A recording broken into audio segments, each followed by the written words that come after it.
All right, guys. So here's the 3D printer that I use for printing. It's called the Ender 3 Pro or Ender 3, and there's actually three different materials on here, but it's actually just prints one at a time. It doesn't print all of them at the same time. But so far, I got these trussels printed out. These are the actually top parts where the bridge will stay. I tried to print one more. Actually, I might have to print two or three more of these guys. But it did print the bottom piece, and here it is. So basically what I have to do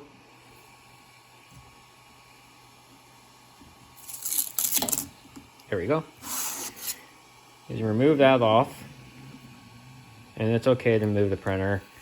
I have to turn it off. If I can get it turned off. Hello. Okay. There.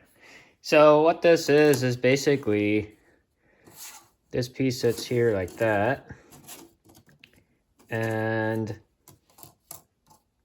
the pieces would go together just like that. And then it would be a complete N-skilled trussel. And yeah, that's it.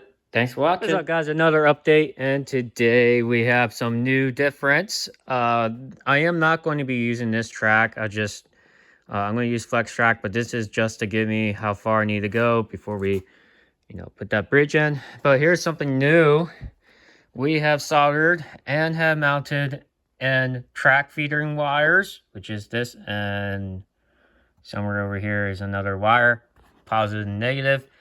And as you can see, we have track all the way around. Now it's a little bit, the paint over there is a little bit shiny because it's wet, so I didn't put the mounting in, but I did put it in off camera, and man, it looked awesome. So that will be done shortly. My mom's probably going to paint all this sculpt mold stuff. Let me show you that we're almost all the way around, guys. A couple more feet. And there's another thing I never mentioned in my other videos I want to show you, and I'll show you in a minute. But you can kind of see there's the track would come out to here, and then this bridge would connect like that, and then boom, it would look cool.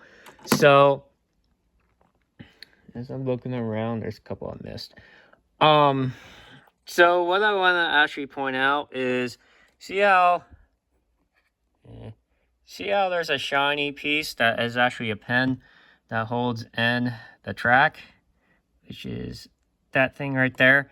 I decided to paint them all solid black, and that way you don't see any shininess. And here's an example. That one's kind of not painted.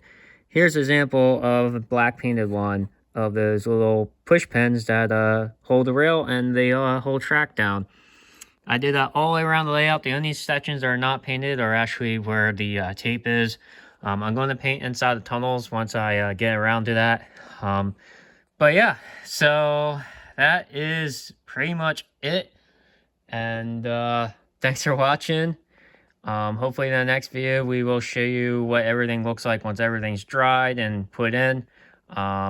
There's still some work to do on the mountain that's actually posted, you see back there in the white in the background. That mountain's actually supposed to go right there. And you can see obviously there's some scenery needs to be done. Sculpt mold work, paint job work, scenery grass, and paint job work inside the tunnel. So yeah, that's what that piece looks like, and there it is.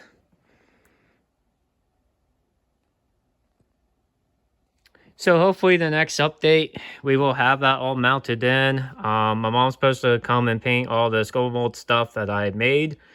I told her if she wants, she can paint these sculpt mold cliffs that I made yesterday. But I'm probably going to have her hold off on that because I do need to scrape the sculpt mold to make it look like like a rock cliff. There's still more work to do. Still trying to figure out that area if I want to do a hill that blends in that hill there, or a sculpt mold cliff. I'm still trying to figure out on each side of the mountain. So I guess the best thing I could do is place a mountain in, but I'm not going to be able to do that today. But yeah, we're pretty much all the way around. Let me see here. This will be episode or part 15. And next thing I will do when I come back is I will mount the track here in, not this track, the flex track. And then I will start the bridge because I should have the bridge by next weekend. I also have some 3D parts I printed, and I started printing those trussels there in the color of gray. So that's going to look cool. I'm not sure how they're going to mount in yet, but yeah. And there's the cat meowing away again. So yeah, that's it. Thanks for watching. We'll see you guys next time. Louis, say goodbye to the camera. Bye, people on YouTube. Thanks for following me and watching me run on the wheel. Thanks, guys, and subscribe.